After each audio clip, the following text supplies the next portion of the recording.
आज के इस क्लास में हम लोग प्रोबेबिलिटी चैप्टर के मिसलेनियस क्वेश्चंस को करेंगे। पिछले क्लासेस में हम लोगों ने इसी चैप्टर के एक्सरसाइज 16.3 को देखा था। आज के जो इस क्लास में हम लोग मिसलेनियस क्वेश्चंस को देखेंगे। तो आज के लिए हमारा जो पहला क्वेश्चन है उसमें है कि अ box contain 10 red marbles, 20 blue marbles and 30 green marbles. Means कि टोटल नंबर ऑफ क्या है कि गिवन क्या है, टोटल नंबर ऑफ बॉल्स ये हमारे पास दिया हुआ है 10 plus 20 plus 30 that is equals to 60 marbles. ठीक है, अब 5 marbles are drawn from the box, what is the probability that all will be blue. और जो क्वेश्चंस दिया हुआ है कि 5 marbles are drawn from the box, what is the probability that all will be blue. तो अब हम लोग यहाँ पर आते हैं परमुटेशन एंड कॉम्बिनेशन चैप्टर में, कि अगर हम लोगों को 5 मार्बल्स बॉल सेलेक्ट करना है आउट ऑफ हाउ मच 60, तो number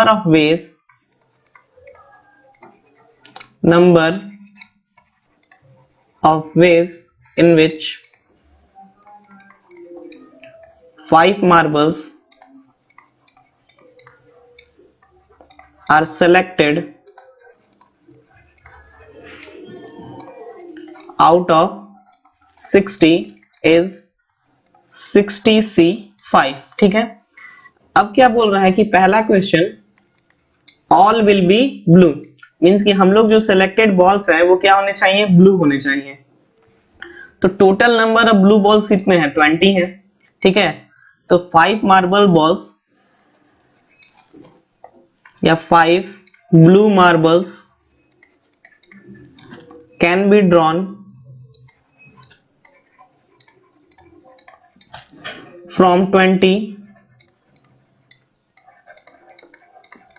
ब्लू मार्बल्स। ठीक है, 20 ब्लू मार्बल से हम लोग जो ड्रॉ करेंगे ये क्या होगा, इसका 20C5, क्योंकि आउट ऑफ ब्लू बॉल्स हम लोग 20 में से सेलेक्ट कर रहे हैं, मींस कि the probability that all the marbles. अब आते हैं क्वेश्चन पे, that all the marbles are blue, means कि जो 5 मार्बल सेलेक्ट किए हैं वो सारे ब्लू होंगे। तो इसका प्रोबेबिलिटी क्या होगा, जो डिजायरेबल इवेंट है, मींस कि 20C5 डिवाइडेड बाय 60C5। ठीक है, and this will be your answer for question number 1। अब बात करते हैं दूसरे क्वेश्चंस की। इसमें क्या है कि at least 1 will be green, means कि अभी क्या है हमारे पास कि एक जो होना चाहिए बॉल वो ग्रीन होना चाहिए। ठीक है, कि एक एटलीस्ट ग्रीन होना चाहिए, 2 ग्रीन भी हो सकते हैं, 3 ग्रीन भी हो सकते हैं। तो नंबर ऑफ वेज, पहले इसका निकाल लेते हैं कि number of veg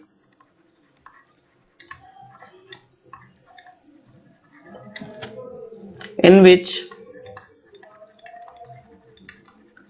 the drawn marble is not green. हम लोग पहले नॉट ग्रीन का निकाल लेते हैं। तो नॉट ग्रीन के लिए कितने हैं, 10 रेड मार्बल है और 20 ब्लू मार्बल है। तो अगर इनमें से हमारा हो जाएगा, मींस कि 20 प्लस 10, ठीक है, इसको हम लोग बोल सकते हैं 30C5, ये हमारा हो जाएगा कि वेज की ग्रीन नहीं आएगा। तो एटलीस्ट 1 ग्रीन कब आएगा, एटलीस्ट 1 ग्रीन कब आएगा, वो हमारा आएगा बचे हुए 30C5 में। यानी पहले देख लेते हैं कि probability that no marble is green. अब बात करते हैं कि अगर ग्रीन मार्बल नहीं होगा तो ये हमारा क्या हो जाएगा, 30C5 बाई 60C5। लेकिन क्वेश्चन हमारा था कि एटलीस्ट 1 विल बी ग्रीन, कि एक भी हमारा ग्रीन होना चाहिए, और हम लोगों ने प्रोबेबिलिटी निकाला कि एक भी ग्रीन नहीं होना चाहिए। तो probability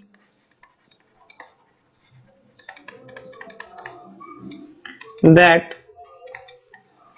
at least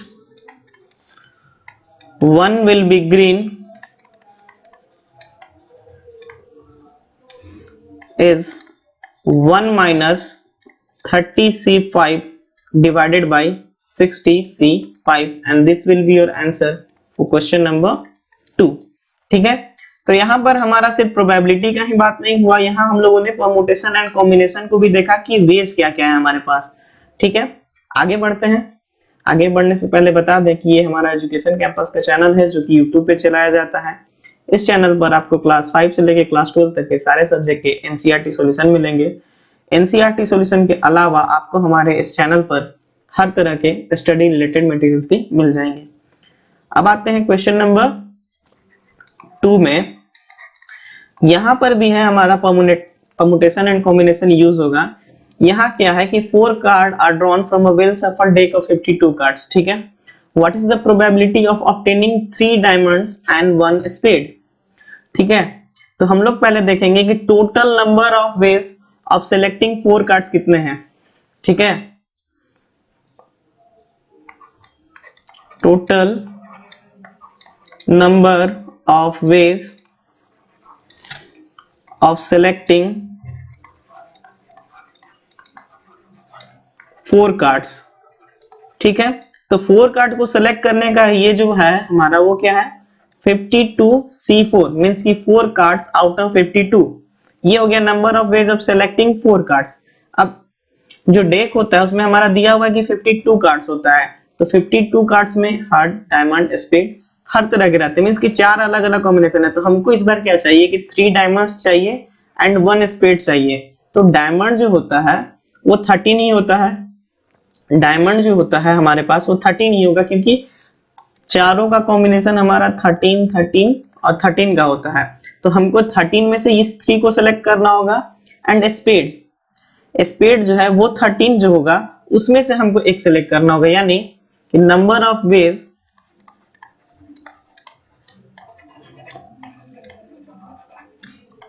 of drawing. ठीक है, 3 डायमंड्स, ये क्या हो जाएगा हमारा 3 डायमंड्स एंड 1 स्पेड, दोनों को हम लोगों को निकालना है। ठीक है, एंड 1 स्पेड, तो ये क्या हो जाएगा हमारा 13C3। ठीक है, डायमंड जो होते हैं वो 13 है, उसमें से हम लोगों ने 3 सेलेक्ट किया इनटू 13C1 जो कि हमारे किसके लिए आया है स्पेड के लिए आया है। Thus the probability of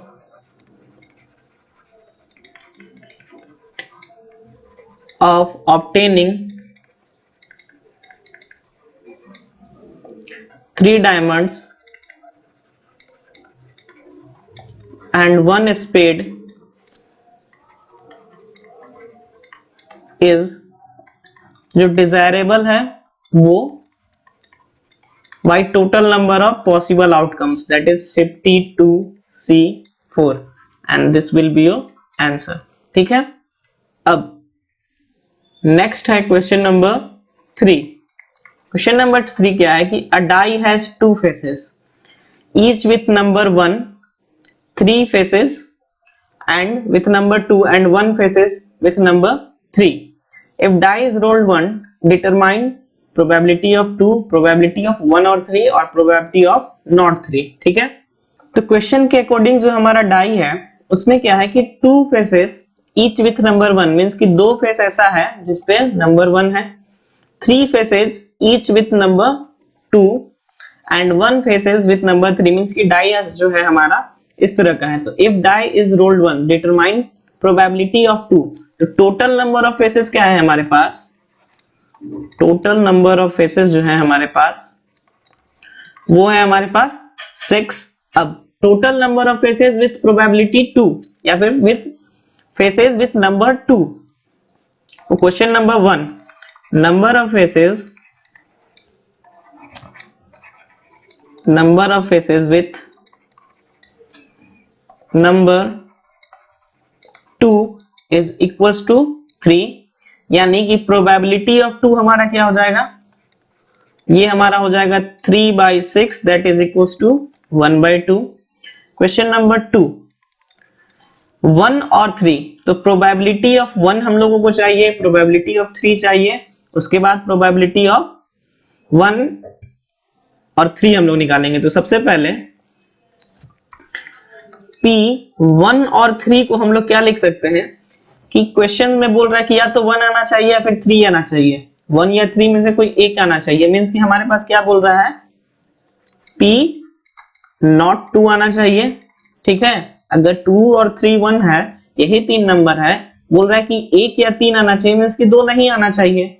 यानी P02 is equals to 1 minus of P2 that is equals to 1 minus of 1 by 2 that is equals to 1 by 2। अब क्वेश्चन नंबर 3 है कि P03 आना चाहिए, P03। तो P03 निकालने के लिए हम लोग पहले से निकालते हैं P3। तो number of faces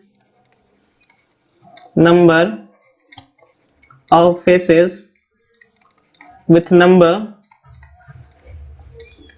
3 is equals to 1, यानी प्रोबेबिलिटी ऑफ 3 क्या हो गया हमारा, ये हो गया 1/6 and probability of not 3 is equals to 1 minus of 1/6 that is equals to 5/6।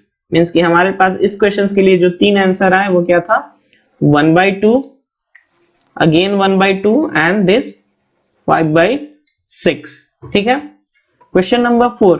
Now in a certain lottery 10,000 tickets are sold and 10 equal prizes are awarded। मतलब कि 10,000 टिकट पे 10 प्राइज है। ठीक है, what is the probability of not getting a prize if you buy 1 ticket, 2 ticket and 10 ticket। not getting a prize निकालना है हर case में। ठीक है, टोटल नंबर ऑफ टिकट्स कितने हैं हमारे पास, 10,000। गिवन क्या है,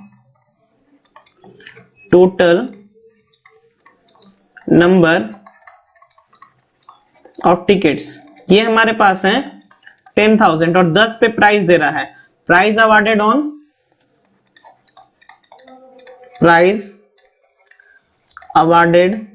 ऑन 10 टिकट्स ओनली। ठीक है, मतलब इस 10,000 में से सिर्फ 10 ऐसे टिकट हैं जिसपे हम लोगों को प्राइस मिल रहा है। ठीक है, मींस कि if we buy only 1 ticket.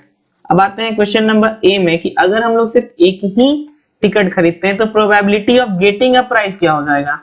ठीक है, if we buy only 1 ticket तो probability of getting a prize क्या होगा हमारा, ये हो जाएगा हमारा 10 है और कितने में, 10,000 में, दैट इज इक्वल्स टू 1/1000। तो ये हो गया probability of getting a prize. तो probability of not getting a prize क्या हो जाएगा, probability of not getting a prize is equals to 1 minus of 1/1000 that is equals to 999/1000। Means कि जो बहुत ज्यादा लकी पर्संस होंगे उन्हीं को सिर्फ ये मिल पाएगा। ठीक है, अब आते हैं क्वेश्चन नंबर 2 में कि 2 टिकट हम लोग खरीद रहे हैं। कितने टिकट खरीद रहे हैं, 2 टिकट खरीद रहे हैं। मींस कि इफ वी बाय 2 टिकट्स तो यहां पर लगेगा हमारा परम्यूटेशन एंड कॉम्बिनेशन कि इफ वी बाय 2 टिकट्स। तो अगर हम लोग 2 टिकट खरीदते हैं मींस कि number of tickets not awarded, जो number of ticket not awarded है वो कितने हैं, 10,000 माइनस 10 इज इक्वल्स टू 9920 और हम लोगों ने 2 टिकट्स खरीदा है। तो probability of not getting a prize यहाँ क्या हो जाएगा, probability of not getting a prize will be equals to, इसमें से हम लोग 2 टिकट चाहिए हम लोगों को, 9990 C2 डिवाइडेड बाय 10,000 C2। ठीक है, अब आते हैं क्वेश्चन नंबर 3 में। क्वेश्चन नंबर 3 में है कि हम लोग जब 10 टिकट्स खरीद रहे हैं मींस कि इफ वी बाय 10 टिकट्स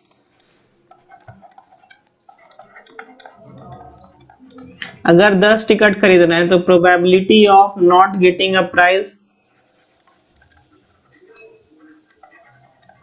यहां पिछले क्वेश्चंस की तरह हो जाएगा, ये क्या हो जाएगा हमारा 999 0, 9990 C10 and 10,000 C10।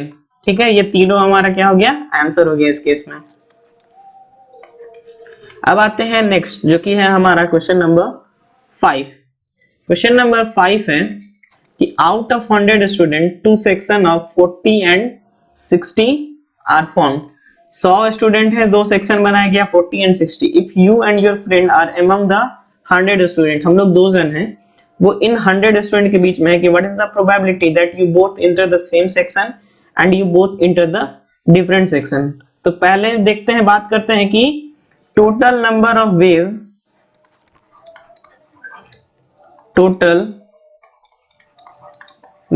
of ways of selecting 2 students out of 100 student। ठीक है, total number of ways of selecting 2 out of 100 that is equals to 100 C2। यहां तक हम लोगों को है। अब क्या है कि क्वेश्चन नंबर ए में है कि हम लोग दोनों को एक ही सेक्शन में जाना है। ठीक है, दोनों दोस्त को एक ही सेक्शन में जाना है, तो उसके लिए क्या होगा, इस 40 में 2 सेलेक्ट होना होगा या फिर इस 60 में 2 सेलेक्ट करना होगा। ठीक है, मींस कि इसको हम लोगों ने नंबर में लिख लिया है कि the number of ways will be in same section if you are among 40 student और 60 स्टूडेंट। यानी टोटल नंबर ऑफ वेज क्या हो जाएगा हमारा, total number of ways for this case will be 40 C2 plus of 60 C2। ठीक है, अब probability of both entering the same section means की probability both enter the same section। तो ये probability जो है हमारा वो क्या हो जाएगा, 40 C2 plus 60 C2 divided by 100 C2, जिसको जब हम लोग सॉल्व करेंगे तो ये कुछ वैल्यू आएगा 17/33। अब क्वेश्चन नंबर बी पूछ रहा है कि you both enter the different section means कि P both enter the different section that is equals to P not both enter to same section that is equals to 1 minus of 17/33 that is equals to 16/33 and this will be your answer। ठीक है, तो अब आते हैं question number 6 की ओर। Question number 6 है, थोड़ा सा कॉम्प्लिकेटेड है कि 3 letter are dictated to 3 person and an envelope is addressed to each of them। मींस कि अगर 3 लेटर है, ठीक है, उन सब के लिए एक एक क्या है, एनवेलप है। The letters are inserted into the envelope at random and so that such envelope contain exactly one letter। Means कि हर एक लेटर के लिए हर एक एनवेलप है और हर लेटर को एनवेलप में रैंडमली भर दिया जा रहा है कि find the probability that at least one letter is in its proper envelope।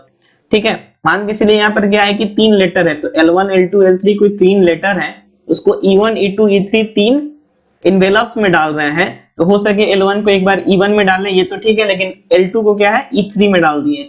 तो यहाँ पर जो डिटेल्ड में है, let L1 L2 L3 with 3 letters and E1 E2 E3 be their corresponding envelopes। तो there are 6 ways of inserting 3 letters in 3 envelopes, L1 E1 L2 E2 L3 E3 L2 E2 L1 E3 L3 E1।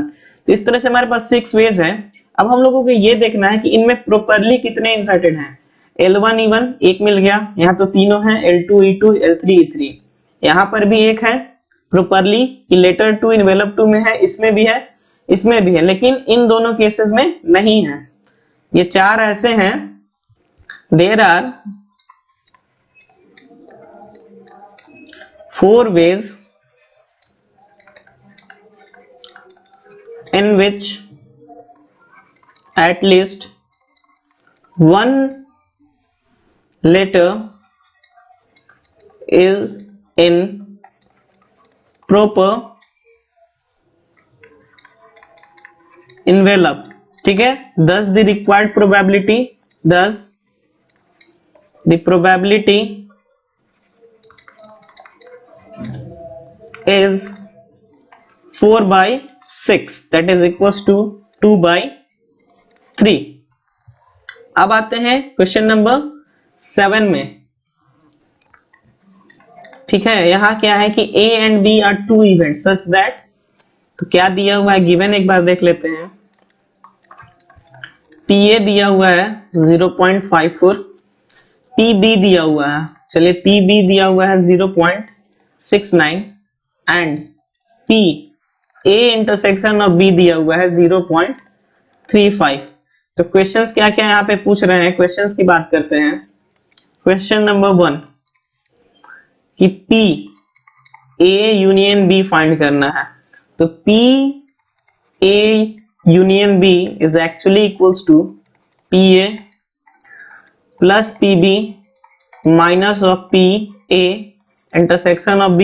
ठीक है, that is equals to PA का value दिया हुआ है हमारे पास 0.54 plus 0.69 minus of 0.35 that is equals to 0.88। ये हो गया PA union B। Question number 2, question number 2 है कि A dash intersection of B dash या P not A intersection of not B that is equals to A union B not by De Morgan's law. ठीक है, ये De Morgan law का rule है।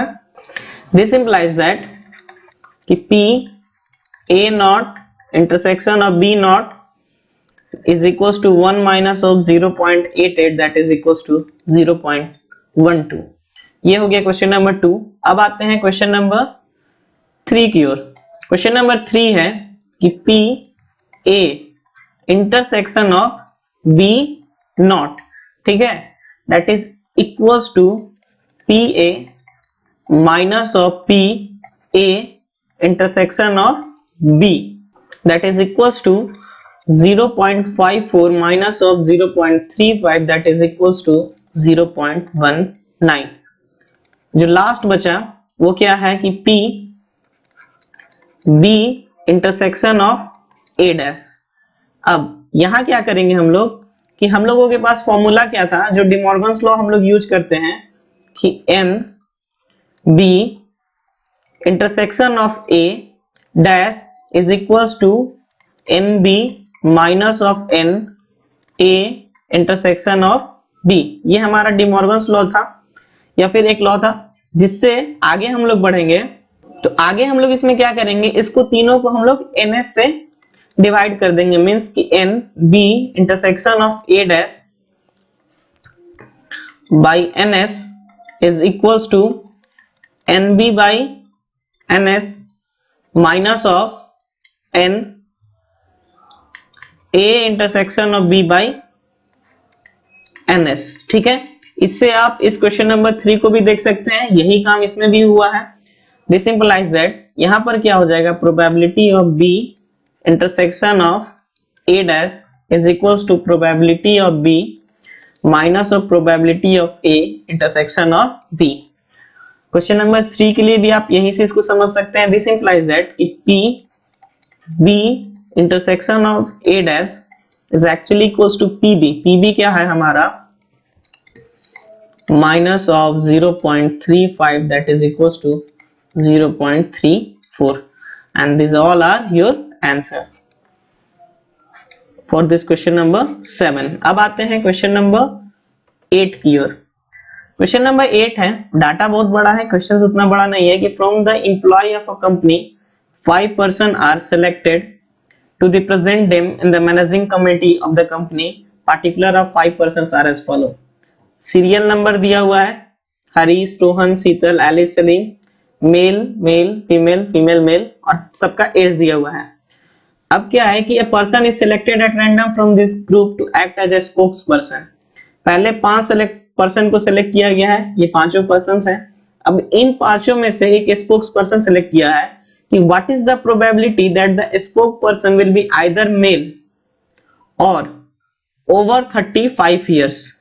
दो probability होना चाहिए, या फिर मेल होना चाहिए या फिर 35 साल से ज्यादा का होना चाहिए। ठीक है, इस क्वेश्चन को देखते हैं। तो एम से हम लोग इवेंट को दिखाते हैं मेल को, और एफ से हम लोग दिखाते हैं फीमेल को। टोटल नंबर ऑफ पर्सन जो है, एम जो है मेल के इवेंट को रिप्रेजेंट कर रहा है, एफ जो है वो फीमेल के इवेंट को रिप्रेजेंट कर रहा है। मींस कि प्रोबेबिलिटी ऑफ मेल क्या है हमारे पास, मेल पर्सन है ये हमारे पास हो गया। मेल कितने हैं, 3/5 and probability of female is equal to 2/5। But यहां पर क्या है कि सिर्फ एक ही ऐसा मेल है, फीमेल है, जो कि क्या है 35 से ऊपर है। There is only one man, man भी एक ही है 41। Here there is only one man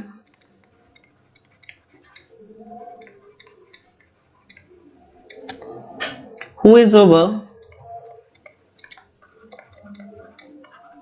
35 year of age।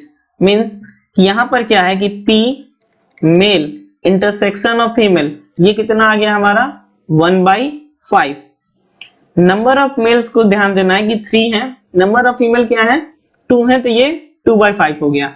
अब ऐसे मेल जो 35 साल से भी ज्यादा के हैं वो तो सिर्फ एक ही है, तो ये हो गया पर्सन एक।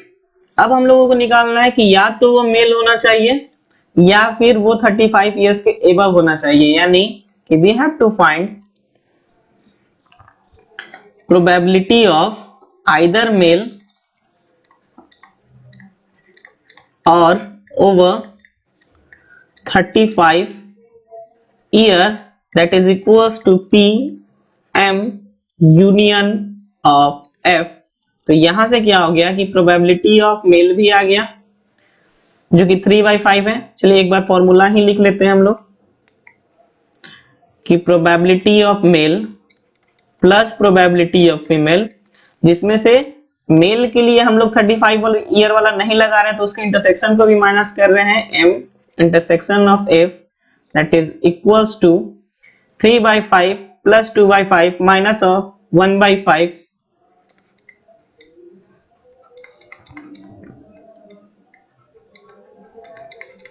that is equals to 4/5। ठीक है, मींस कि ये जो हमारा आंसर है क्या है 4/5 है।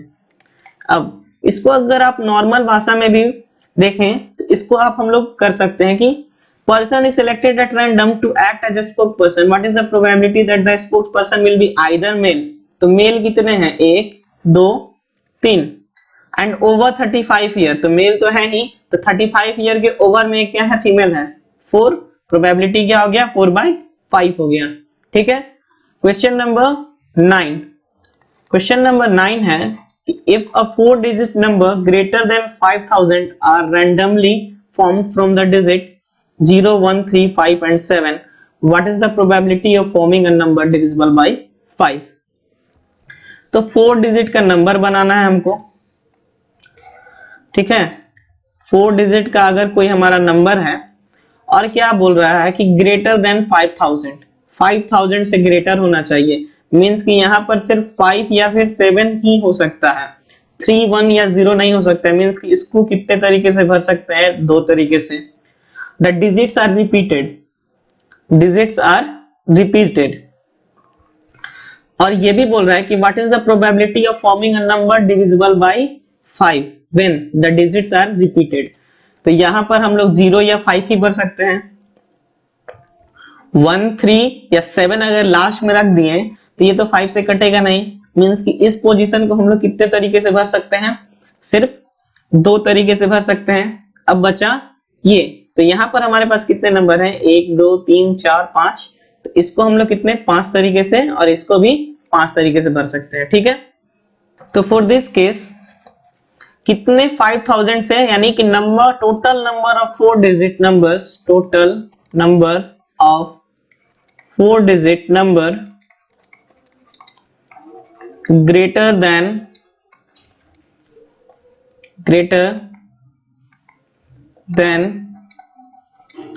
5000 is equals to 2 into 5 into 5 into 2 minus of 1, क्योंकि 5 अगर यहाँ डाल दिए और 3 जीरो डाल दिए तो 5000 है, लेकिन हम लोगों को क्या करना है, ग्रेटर देन 5000 निकालना है। That is equals to 250 minus 1, that is equals to 249।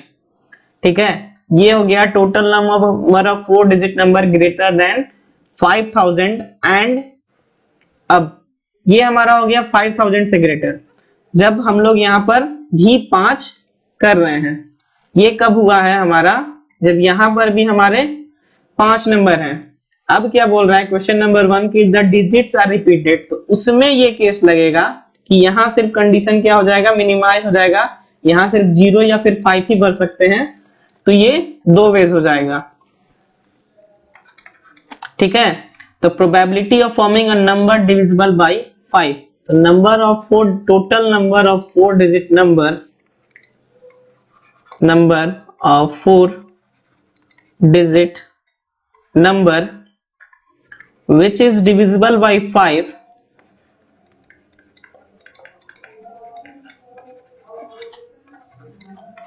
when the digits are repeated।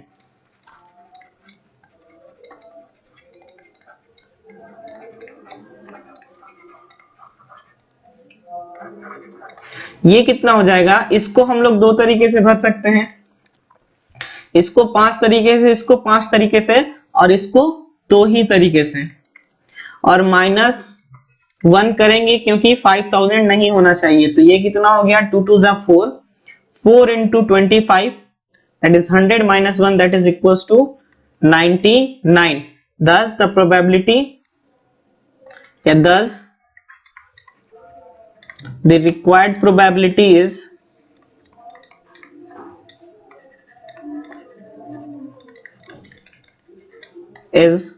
99 by 249। ठीक है, अब इसमें सेकंड क्वेश्चन है कि the repetition of digit is not allowed. ठीक है, repetition of digit is not allowed, तो यहां पर हमारे पास अलग अलग केस बनेंगे। ठीक है, तो सबसे पहले ये देख लेते हैं कि total number of 5 digit number कितने थे। Total number of 5 digit number greater, this is digit greater than 5000, ये हमारा आया था 249। अब total number of digit, total number of digit, total number of 4 digit number divisible by 5 when repetition is not allowed। इस बार क्या है कि repetition allowed नहीं है।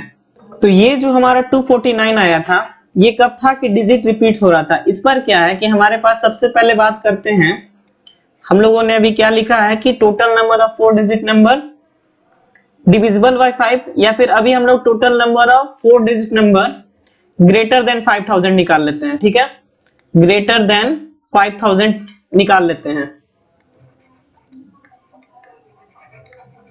Greater than 5000 when repetition is not allowed.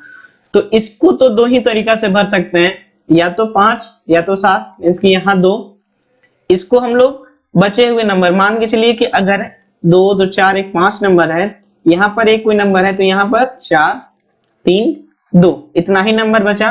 तो ये हो गया हमारा 2 into 4 into 3 into 2, 2 2 जा 4, 4 4 जा 16, 16 3 जा 48, मींस कि 48 नंबर ही ऐसे बनेंगे जो 5000 से ज्यादा होंगे जब रिपीटिशन अलाउड नहीं होगा। अब बात करते हैं कि total number of 4 digit numbers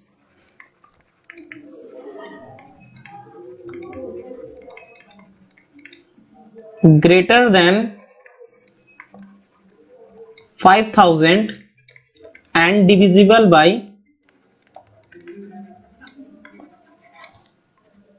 5। तो यहां पर हमारे पास 2 केस बनेंगे। ठीक है, यहां पर हमारे पास 2 केस बनेंगे। अगर पहले केस में हम लोगों ने क्या किया कि यहाँ पर 5 रख दिया है और दूसरे केस में यहाँ पर हम लोगों ने 7 रख लिया है, तो अगर हमारे पास यहाँ पर 5 है, इसको अगर हम लोगों ने 5 फिक्स करके रखा है, तो यानी इस प्लेस को हम लोग कितने तरीके से भर सकते हैं? 4 तरीके से। इस प्लेस को हम लोग 3 तरीके से, लेकिन इस प्लेस को हम लोग सिर्फ एक ही तरीके से भर सकते हैं, और वो है क्या है? सिर्फ 0। मीन्स कि इसको सिर्फ एक तरीके से भर सकते हैं। मीन्स कि यहां पर कितने वेज हो जाएंगे हमारे पास? और इस केस में कि अगर इसको हम लोग 7 तरीके से भर दिए, तो इसको हम लोग बचे हुए 4 तरीके से, 3 तरीके से, और इसको हम लोग 2 तरीके से। ठीक है, यानी अब चूंकि यहाँ पे 0 भी फिक्स हो गया, तो अब हमारे पास जो 2 है, तो यहाँ पर हमारे पास क्या बचे? सिर्फ 3 और 2 ही तरीके बचे हैं, क्योंकि इसका प्लेस भी अब है फिक्स्ड हो गया है। मीन्स कि इस केस में हमारे पास 3 into 2 that is equals to 6 ways and plus this is 4 into 3 into 2। यहां पर हमारे पास कितने बचा? यहां पर जब हम लोगों ने 2 प्लेस फिक्स कर दिया, 0 या 5, तो बचा सिर्फ 3 ही नंबर, 3 2, यानी ये कितना हो गया? 2 into 3 into 2 that is equals to 12 ways. यानी टोटल नंबर ऑफ वेज हमारे पास कितने आ गए? 6 plus 12 that is equals to 18 ways। thus the required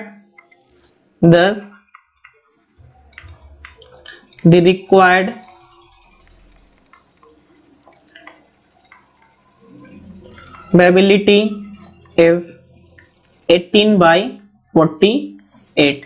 ठीक है, अब आते हैं इस मिक्सलेनियस के क्वेश्चन नंबर 10 में, जो कि हमारा लास्ट क्वेश्चन है। इसमें क्या है कि the number lock of a suitcase has 4 wheels each labelled with 10 digit that is 0 to 9। ठीक है, इस तरह का एक लॉक है जिसमें 0 से लेकर 9 तक है सारे में। The lock open with a sequence of 4 digit with no repeat. What is the probability of person getting the right sequence to open the suitcase? अब चूंकि हमारे पास 4 नंबर हैं, तो total number of ways of selecting 4 numbers out of 10 numbers is 10C4। ठीक है, अब चूंकि अगर मान के चलिए कि हम लोगों ने कोई 4 नंबर सेलेक्ट कर लिया, 1 2 3 8, तो ये आपस में भी तो फैक्टोरियल होंगे, ये अपने प्लेसेस को बदल सकते हैं। यानी since each combination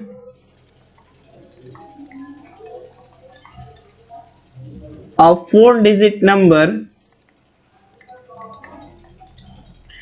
can be arranged in 4 factorial ways, यानी therefore total number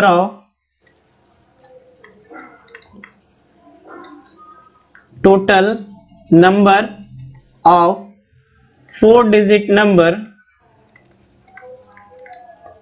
with no repetition is 4 factorial into 10C4 that is equals to 5040। अब बात करते हैं पासवर्ड की। पासवर्ड तो कोई एक ही होगा ना, यानी कि पासवर्ड जो है वो एक ही होगा। thus the probability of getting right sequence is 1/5040। ठीक है, क्योंकि सही पासवर्ड तो एक ही होगा और रिपीट भी नहीं हो रहा है, मींस कि हमारा प्रोबेबिलिटी क्या होगा? 1/5040। इसी के साथ हमारा ये मिसलेनियस एक्सरसाइज खत्म होता है। अगले क्लास में हम लोग किसी अगले चैप्टर के साथ मिलेंगे। Thank you so much.